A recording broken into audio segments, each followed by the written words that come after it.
All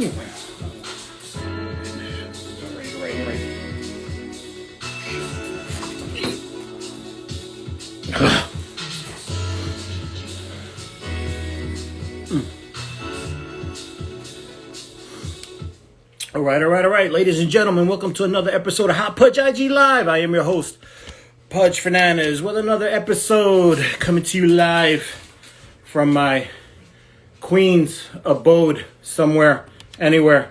Anyway, I don't have a studio yet, but coming soon, hopefully. But I got the backdrop. Don't have a studio, but I got the backdrop. $40 worth every penny. Let's get going with our guest for this evening. Very, very funny comedian. Performs all over New York City. We go way back. We go way back. And this is telling of how old we are.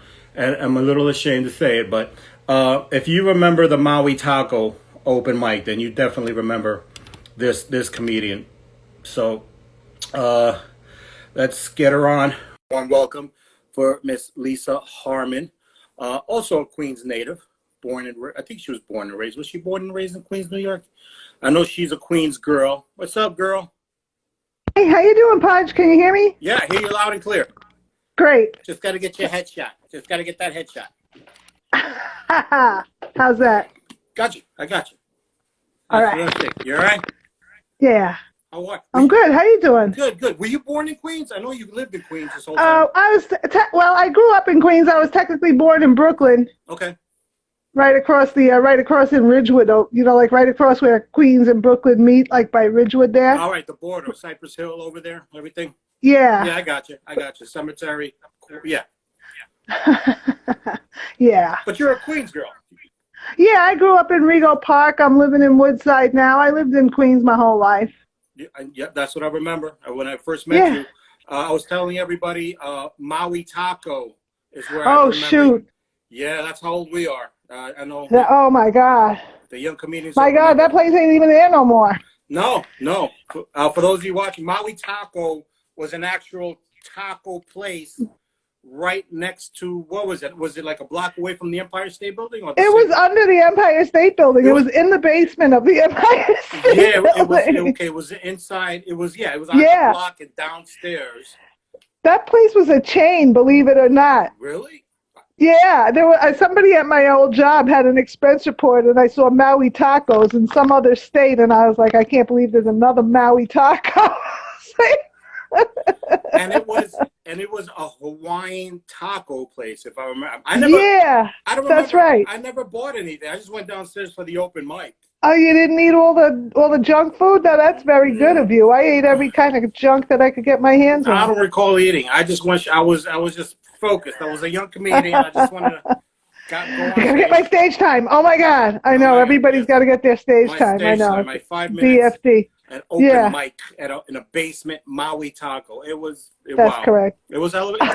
A lot of great mics. I remember you hosted a few. I hosted every mic in New York City probably at least once. But I had my own mics for a while. I hosted for different places, but I remember you had a thing at Play Lounge, and I thought that's where we met, in Queens, in Play Lounge. No, before that, because I remember. It was Maui Taco because I remember when they said you were from Queens, and I was like, oh, cool, and Queens. So I'm always looking for some kind of home field advantage with somebody because I was new. So when they said, "Oh, she's from Queens," I'm like, "Wow!" And you were up there, and you were funny, and I was like, "Oh, cool!" And I was just excited to, wow, okay, there's another Queens person in the group, It's funny. That's funny, Pudge. Yeah, it's nice to have Queens people around because we understand each other. You know? Yeah. We all take the R train home. Well, before midnight because that's when they turn that shit off. Yeah, I know. It's a disaster. That's why I like to drive. I started in 2005. What year did you start comedy? Oh my God! I started in '98, if you can believe that. Wow, last century.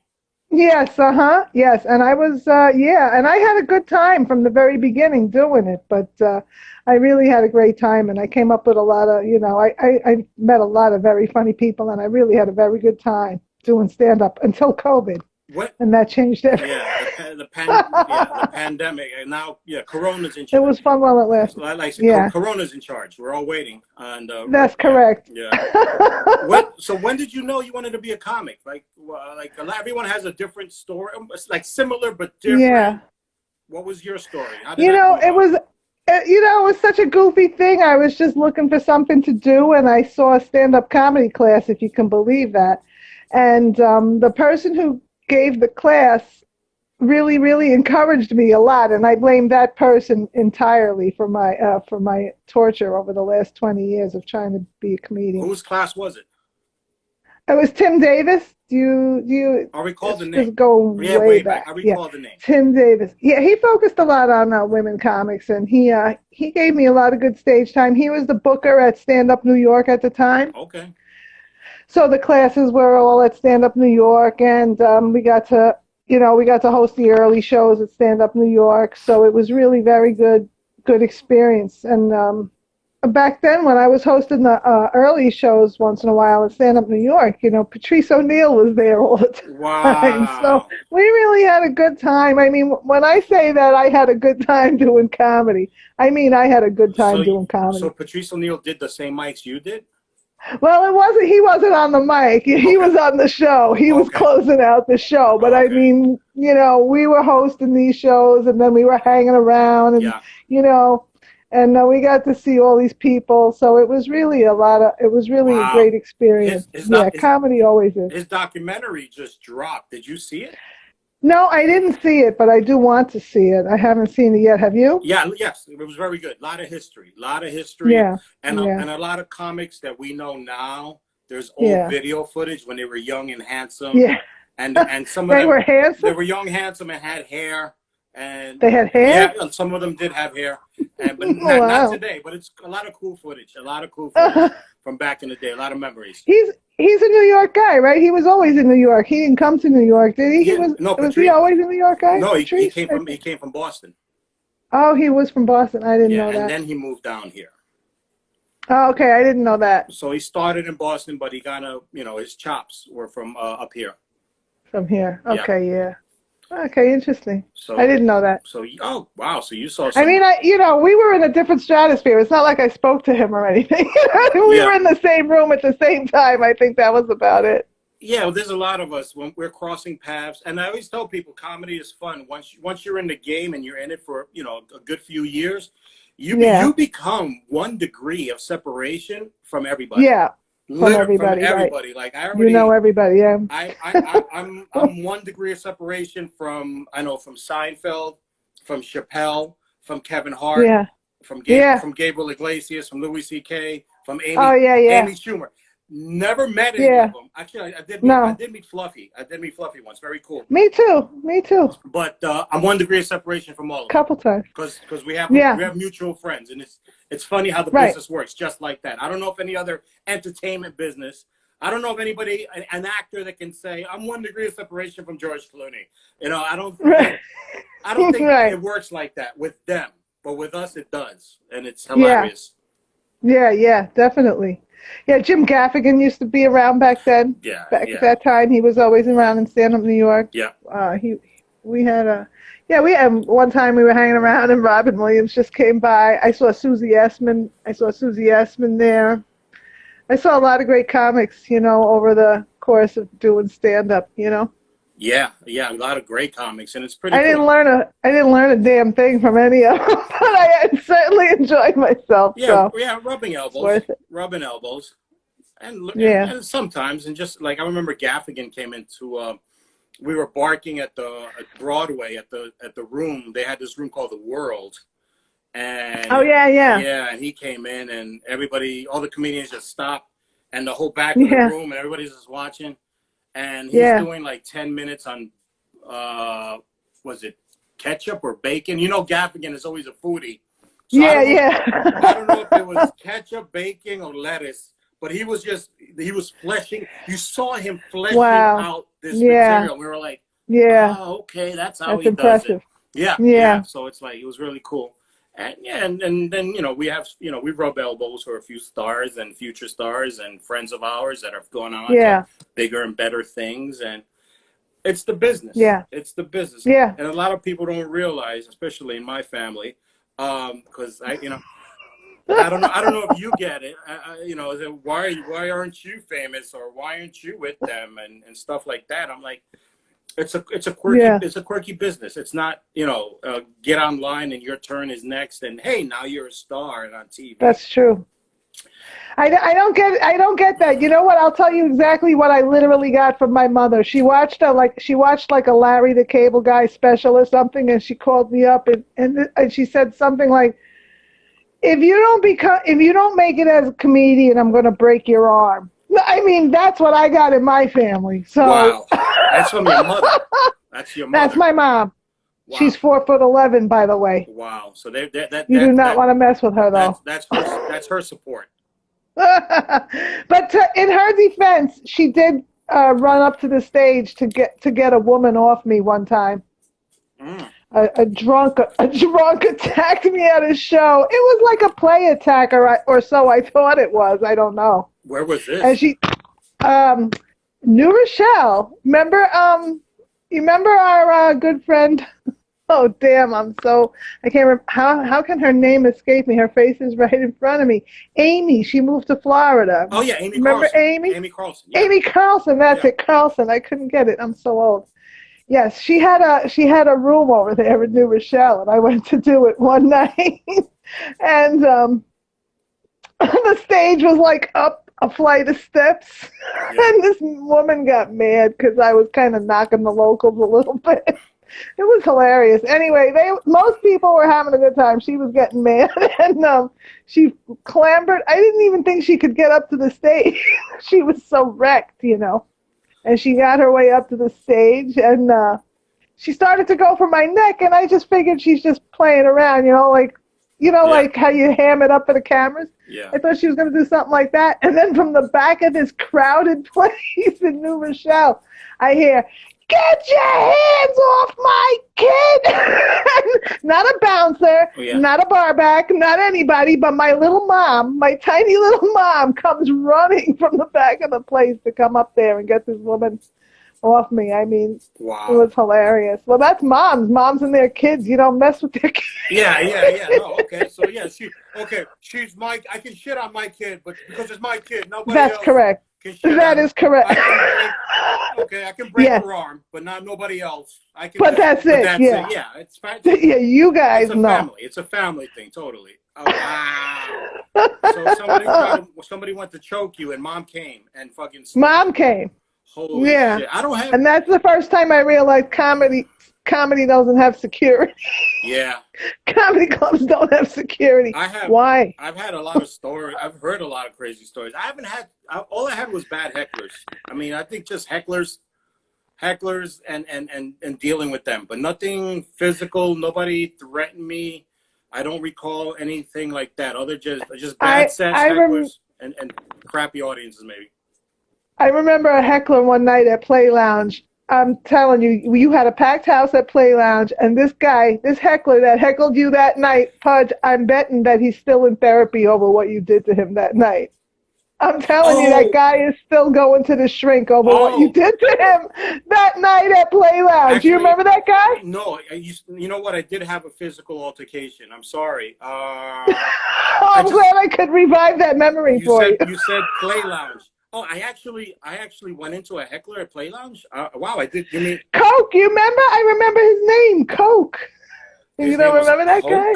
Okay, but I did good. You demolished that guy. Okay, wow. I'm telling you, he's probably talking to a shrink still about it. Wow, I don't. You know what? I think maybe it was hilarious. You know what? I don't remember the good. I guess it's just who we are. I remember the bad. Like, you could not stop me. You could not. You were killing. I've had comedians say, Pudge, you I don't know. I get, like, just like you, they're like, Pudge, you don't remember that? I'm like, no, I remember the negative shit. I remember, okay, so I got a heckler good at Play Lounge on Queens Boulevard. But then there was another time I got heckled at Play Lounge where I froze, and it was horrible. No way, really? Yeah, and it's funny because the heckler was actually one of the bouncers, who I kind of knew. But So this, why was he so yeah, so this particular night, trying to help? he got shit-faced and tore up. Like he was just drinking, Oh, that's not and he good. started Yeah. yelling some shit. This was at the very beginning. I was still a young comic, and it Yeah. was my first production at Play Lounge. Like my first I was there only a couple of times, so I didn't want to attack. I was not sure. Yeah. I was like, do I say something? Don't I say something? I don't want to piss off the manager. It's his bouncer, and I just kind of took it on the chin.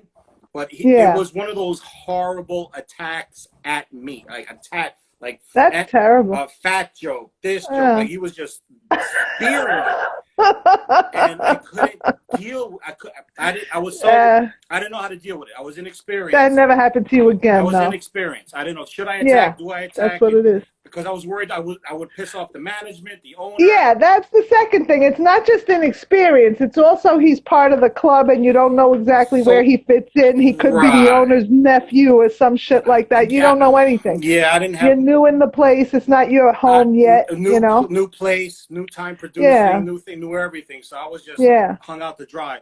But here's the twist.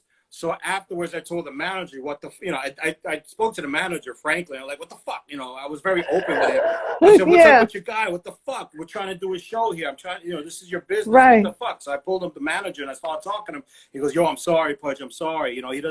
He's great. He's great. You've met him. He's a sweetheart. But when he gets drunk, he gets crazy. I'm saying, what the fuck is wrong? Was he drinking so much? And he goes, he just found out his girlfriend's pregnant and she's having triplets. And he is fucked. So right then I was like, let him drink. Let him drink. I think he lost. I think I took the brunt, right at that moment. But in the end, he lost. For many years to come. Oh yeah. For many years to come, he lost. Oh my God, that's a terrible face. See, I lost that night. He's still losing. He's still losing today. Oh yes. He's still paying. Yeah. He's still paying bills. And then when you said Play Lounge, I remember I did have one altercation. And at the Play Lounge. Yes, it got dicey sometimes. But we stayed there late too, right? The show used to go really late. I mean, we used to get out of there like 4 a.m. sometimes. I don't know. It was great. We had fun. They gave us food. They gave us alcohol. It was they did. Yeah. But I remember one time. I don't think it wasn't even my show. I think it was after my production, and somebody else did an independent production, and there was a comedian that I heard of, Roberto Vanderpool.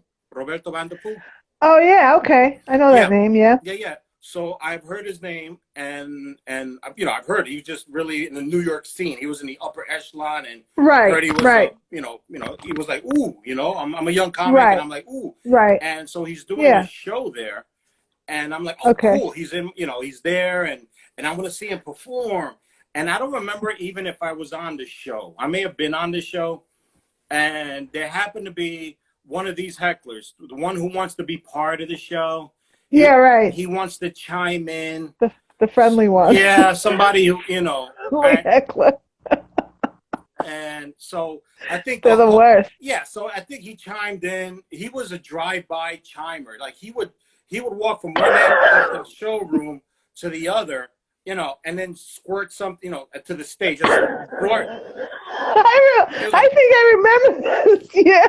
And I think the host got him. The host would tag him. He'd say something, the host would tag him. Oh, yes, I was on stage because now I remember.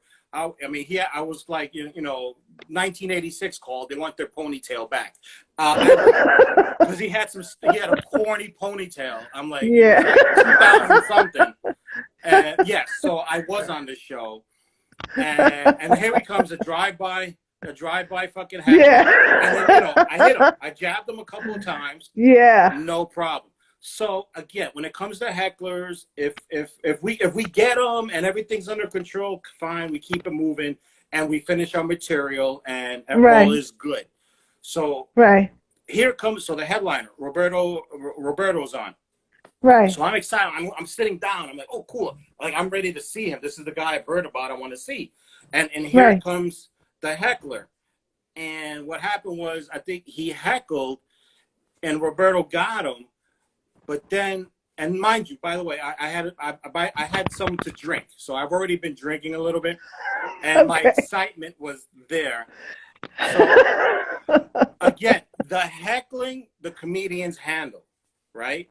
Oh, and don't forget, side note, I too was a bouncer at that time, so I was and I did security for a living.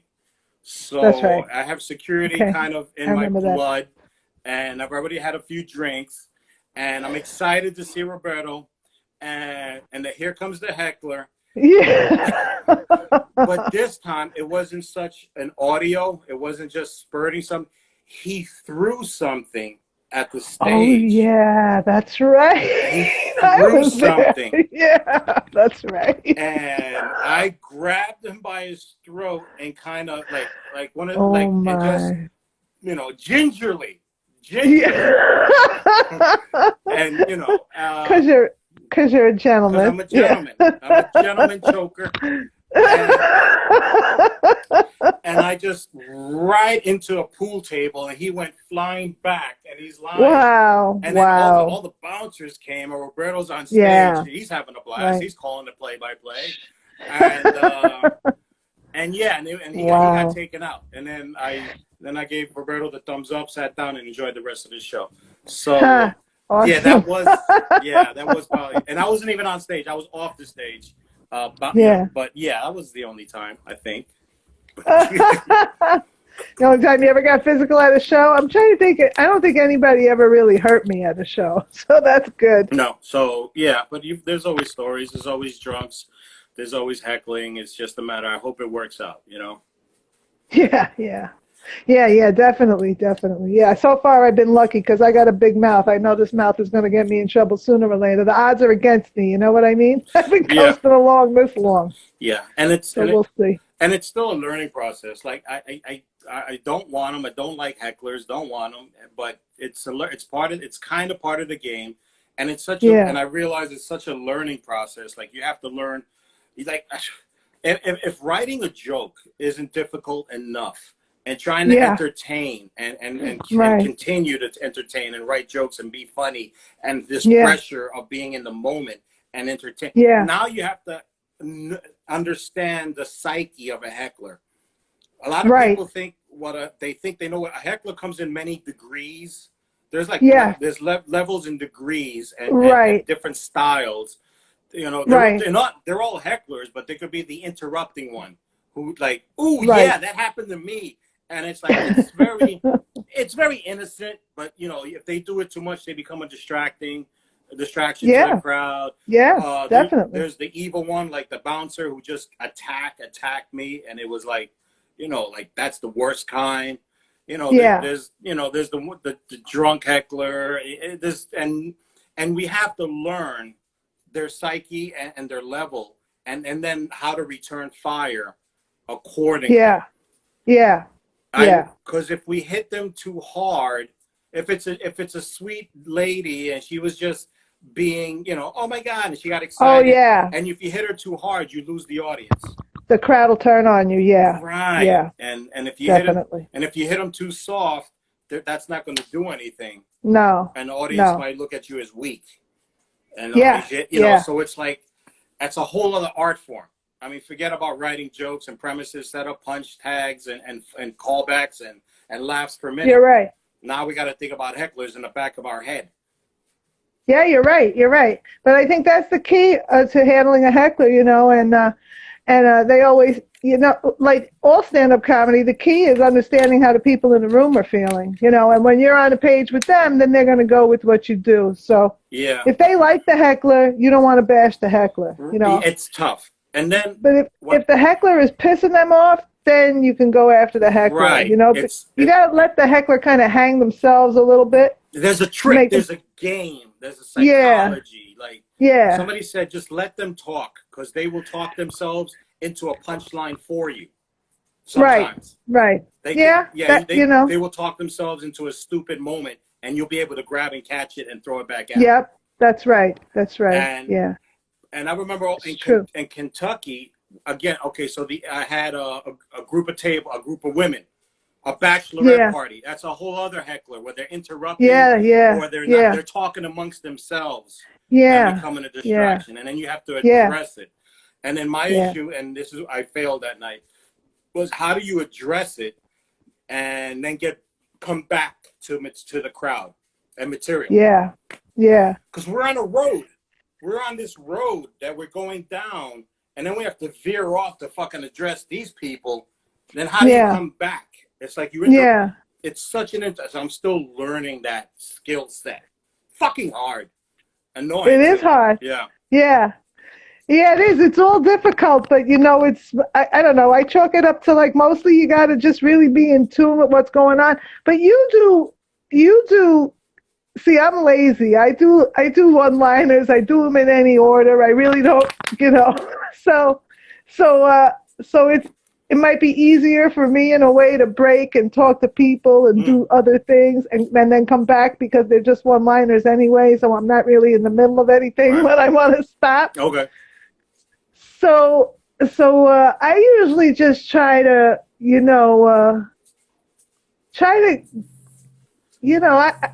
just be in the moment and address what's going on. And that always gets a laugh, even if it's not funny, just because you're saying what's happening in the room. Somehow it's breaking the tension and it's working, You get calling the moment. Yes. Yeah. But a lot of times, not a lot of times, but sometimes if I'm in a show and it's just too noisy, I can't overcome that sometimes because my voice is very high pitched, and then when I try to get loud, it doesn't get loud. It kind of gets really high pitched and disappears. Yeah, that's something I'm able to do. I'm good at grabbing attention. So if it's a loud room, I get louder. I'll adjust. That's good. I'll adjust. I have good shows where again they're bar shows. They're bar shows. Yeah, they're rough sometimes. And somewhere in the back the TV's on. There's another crowd. It's an ambush show. So you got people paying attention, but you got the muddled and right. And I kind of get amped because I see the level of difficulty. And sometimes I see some comedians eating it because they don't. They're not adjusting. And I actually, the adrenaline and the testosterone and the amped. And I just, like a boxer into the ring, I get a little, and I kind of shock or wake the people up. And all of a sudden they're like, that's great. Yeah, so that I can do. I'll come in. It's like, instead of just in a comedy club, you walk on stage, you say hello, you go into your first bit and everything. That's home field advantage. Yeah. But in one of those situations, you got to come in hard, fast, no Vaseline, and kind of, that's what it is. And what? You'll grab the motherfuckers. All of a sudden, the bar people who are talking, they're watching the game, they're like, holy shit, well, who the fuck is this? I'm like, motherfucker, I'm over here. How are you? Yeah, that's right. How are you? I got some jokes to tell. Turn around in the fucking swivel chair. Put the peanuts down. I'm right here.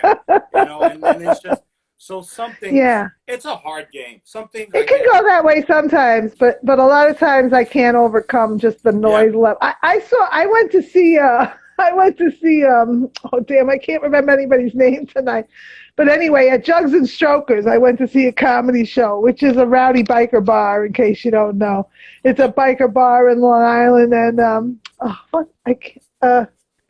anyway, I went to see a comedian over there, and they were, he was just, they were just call about. They just didn't give him a break. They just called out everything, and they were funny though. The people at the bar were just as funny. These are guys, professional bar hanger out guys that always have these funny stories, and they were hilarious too. And he rolled with it, and he did his act with it, and it was hilarious. But I know me, like I could never do a crowd like that because they wouldn't even hear me over these dudes. Some people have that skill set. It's just a matter of time. Now, you said you talk about you at a biker bar. A lot of people don't know, but you're a Harley girl. You ride bikes. That's right. Girl. Yeah, right. I ride, but I ride in the back. I know a lot of women's livers, a lot of feminists get bent because I ride in the back, but I ride in the back of my husband's bike, and I have a great time back there. and it's a lot of fun. And I love to ride, Do, so. do you know how to ride a bike yourself? Not really. I'm supposed to be trying to learn, but I can't seem to get into the DMV just yet to get Yeah, a permit. yeah, So, yeah. That's yeah. totally hard. I actually thought about I it. tried and I sucked at it. So I got to get more lessons, Yeah, Not I really. really thought about it. I really Yeah. thought about it because I want to get, Yeah. especially you know what? It's fun. it was just something that was maybe in the back of my head. It wasn't until I Yeah. became a comedian that I Yeah. took it seriously because I'm like, I want to get in and out of the city. I want to swerve through traffic. Right. I'm just thinking about Right. how much easier my life would be on a bike with parking and Yeah. in and out of the city Yeah. and everything.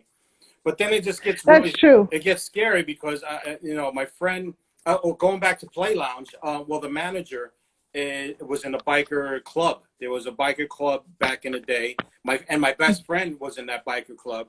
So, I got he's riding with them and I hear all the stories and all the Yeah. insights Right. and then you hear there's this one line that they tell everybody. It's like when you ride a bike, it's not if you fall, it's when you fall. Yeah, that's true. It's That's what almost they say. if you go to ride a motorcycle, you're pretty Yeah. much 100% guaranteed Yeah. you will fall. Yeah. You're So gonna drop the bike. Yeah. that's one thing that scared me. I like to go, yeah, it's not if you fall, it's when you fall. It's Guaranteed. when. Yeah. That's what they Guaranteed. say. Yeah. And then again, going back to Play Lounge. So I remember they used to have the bike club used to go there, because the manager was there and he was like a assistant vice president of the club, and all the guys used to come by to Play Lounge. Yeah, you see all the bikes lined up outside Play Lounge, and I remember being outside. I guess maybe smoking a cigarette, just chilling in the front. Beautiful night. The bikers are out there. We're all chilling, and this one guy went to take off, right? And I shit you not, he got on his motorcycle in front of Play Lounge, and he just went. He went up the block, maybe 2 miles an hour, and he turns to the intersection to go up. Again, he's just rolling 2-3 miles an hour, and then he made the turn to go down the boulevard. And Yeah. when he made the turn, he was about to take off. I guess he hit the gas. Yeah. The back wheel spun, and I guess it was an oil slick. Yeah. So he was about to take off. Again, Yeah. he barely broke. And this is why I keep saying he barely broke 3 miles an hour. Yeah. And he just went down. So he didn't Yeah. even, Yeah. no speed involved. Yeah. Yeah. Little to no speed involved. Yeah. The Right. oil slick, it went It out, can happen. Yeah. went up under him. He hit the ground, broken collarbone. Oh shoot! A broken collarbone at 3 miles an hour? That's what I'm saying. He just No, that's not normal though. well, no, it's the That's way. not average. It's the way, but it's just like I say. He gingerly pulled out a Play Lounge. He just went But like he was a new this. rider, you said, right? He just got the bike. I don't know. I don't know. Did you say that? No. Excuse me. I'm just saying. But I saw him. You see him pull out this Excuse way. me, He sorry. gingerly went this way. He gingerly went this way. Yeah, Then yeah. he made the left, But there's all and, kinds of hazards, yeah. and then he just said boom. So Yeah. he landed all his weight and slammed. Yeah. How did I mean, yeah, he must have landed really messed up to hit his collarbone and break it. Yeah, and then he came back like this, back to with his bike. Jesus. But I bet, does he still ride? I don't Probably. know. I don't know the guy. This was years ago. I just knew he was with the club, and I saw him bust Wow. his ass, and with little to no speed involved. So Yeah. if you put speed into it, I'm like, Yeah. what the fuck? Well, yeah, but as an experienced driver, you're a driver, so you know where the hazards are on the road. You know there's crap in the shoulder, and the center of the road has, the oil and stuff, and then it comes down to the side when it rains. I mean, the more experience you have, the more you know where to at least expect these things. It's not that it can't happen to an experienced person, but riding a bike, I guess, is all about like really being super defensive and extra careful and anticipating things that could be there, not just things that really are there. I guess. It's just I saw that and I'm like, fuck, he got that injured from just I'm like, all right. That's crazy. Yeah. That was just bad luck because we fell over in a very similar situation. We were making a tight right turn. It had just started to rain. The guy behind us stopped short, and we just and there was a bump, a big like a depression. So all of those things together, and we just tipped over. But we just went bloop, just tipped over, and stood the bike up, and got back on and went home. So luckily it wasn't much, nothing happened to us. But it does happen with the oil and the rain and stuff. It does make make it very slick. Yeah. And I'm very cool with bikes. Like if I see one, I'll make room. Like they do what they do. It's only the speed demons that you know what I'm saying? Like if I see you, I'll give you the lane or I'll let you pass. Yeah. The motherfucker's going 99. Yeah. Like, I know they're crazy. Yeah, you're pissing everybody off. You know what I'm saying? Yeah, that's true. You're playing a deadly game, and I hope you bust your That's ass. true. Yeah. For real. No, because you can hear it, you can see it, and I'll freeze. I'll be like, hey, listen, go ahead, go around me, shoot around me. I'll wait for you to pass. You know what I'm saying? Totally courteous. I like my bikers. I respect the bikers. But if you're doing 99. And you're just weaving, and there's no courtesy. I hope you bust your ass because you're asking for it. You're looking for it. Oh wow. Well, yeah, a lot of those guys don't survive. Yeah. That's too much, especially in New York. It's crowded here. It's rolling dice. Yeah, it's fucking A, man. The bikes are starting to come out now. The weather's beautiful, so this is the time of year they start creeping out. They're like, they're having Daytona Bike Week next month. They're having it the first week of March, I think. And it's like, I can't get a vaccine. If I could get a vaccine, I'd go. I want to go to Bike Week. Is it? So it's Florida. Yeah, Florida's not big on pandemic and corona procedure. No, they don't. They don't really give a crap about the pandemic down there. I don't know. Christ. And they're all already old down there. Well, not all of Florida, but of course, So you're on board with the vaccine? Are you just waiting for it?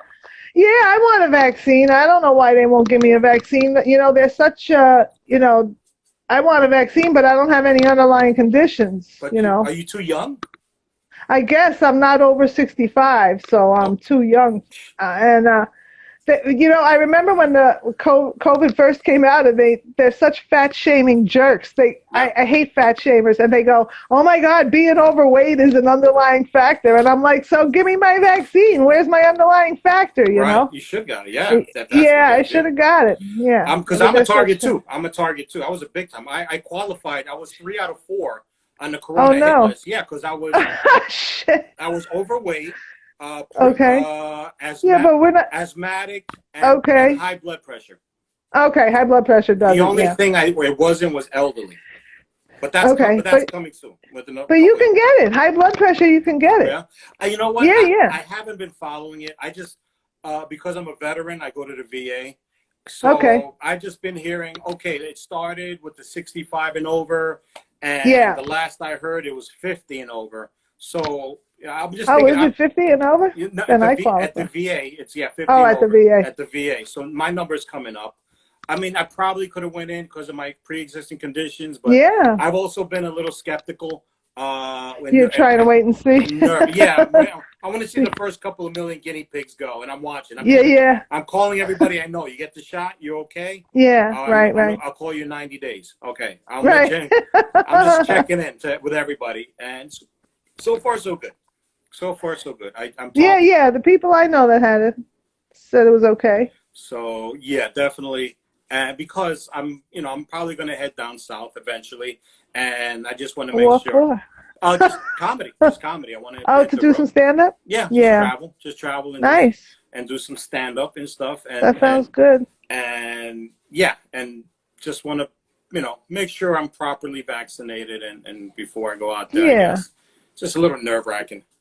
Yeah, it's rough. It's been a long time already. We're coming up on 1 year with this thing. It's so boring, this thing.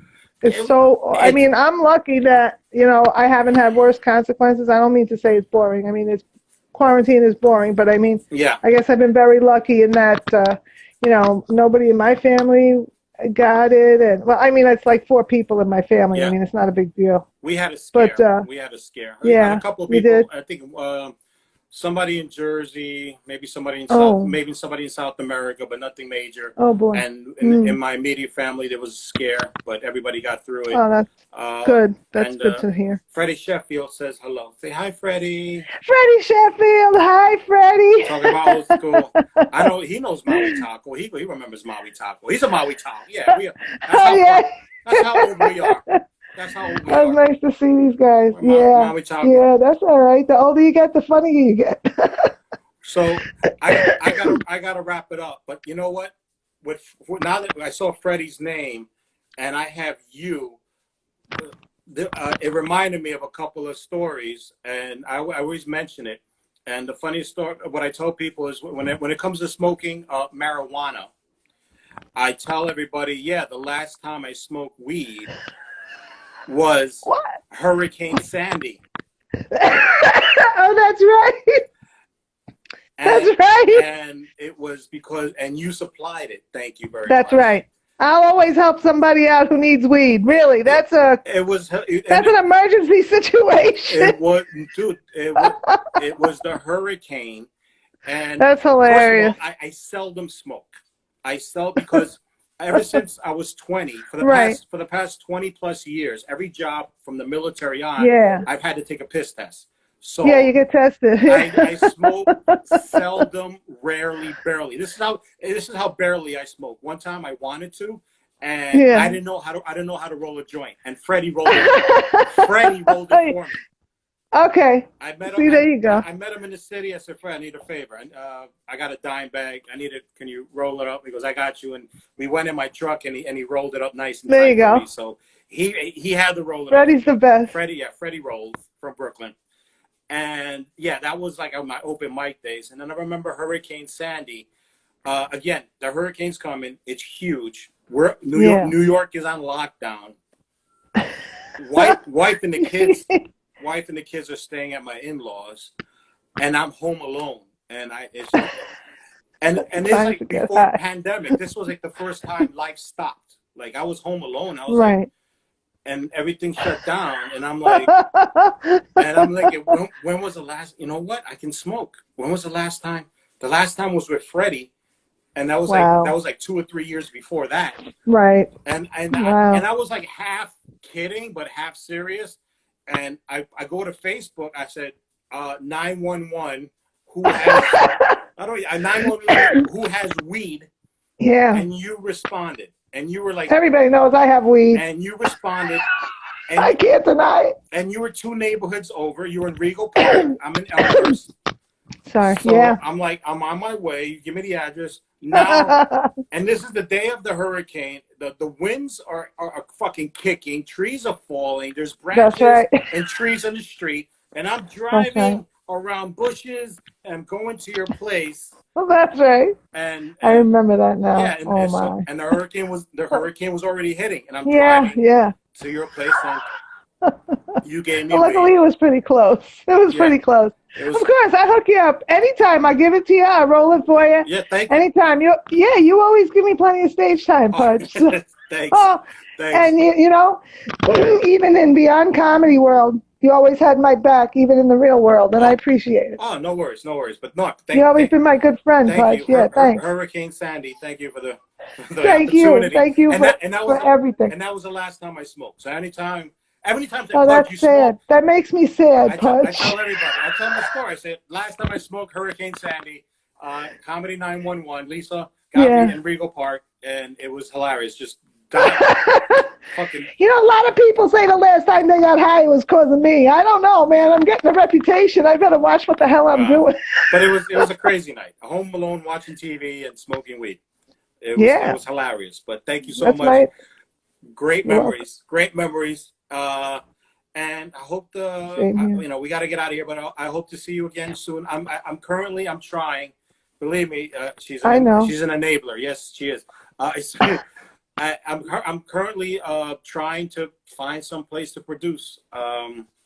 It's not easy, pandemic, and I was out yesterday with Daniel Parafan, and there's still an issue with bars and lounges. I didn't know. I don't know. So we're looking at the news. The city says, okay, 25%, now going to 35%. And we're like, holy shit, let's go find bars to shoot shows. And Yeah. we're getting shut down. And the thing is, they're still in this zone yellow. You're in the yellow zone. They're still Okay. doing these colored zones. Yeah, yeah. So it's not happening. So it's like, it's so fucking frustrating. It's frustrating. I think a few more months we'll be there. I'm just tired. That's why I'm I just hope thinking so. of going down Yeah. south. But we're trying, Yeah. and whenever I Yeah. have a show, you just, I know. You always put me on it. You're the best. you're on the Pudge list. You're on the hot Pudge I list. know. There's a I know. list. I'm on the pod. There's a I know. list. I hit unsubscribe so many times, but I can't get off. No, I'm just kidding. I love being on the Pudge list. But it's all good. But Lisa Harmon, thank you so much for coming on. Totally appreciate it. And Good night. I hope to see you soon. Say what's up to the hubby, and good luck with the riding. Be safe. All right. Thank you. Good night. Good night. Good All night. right. Be good. Thanks. Bye. Bye.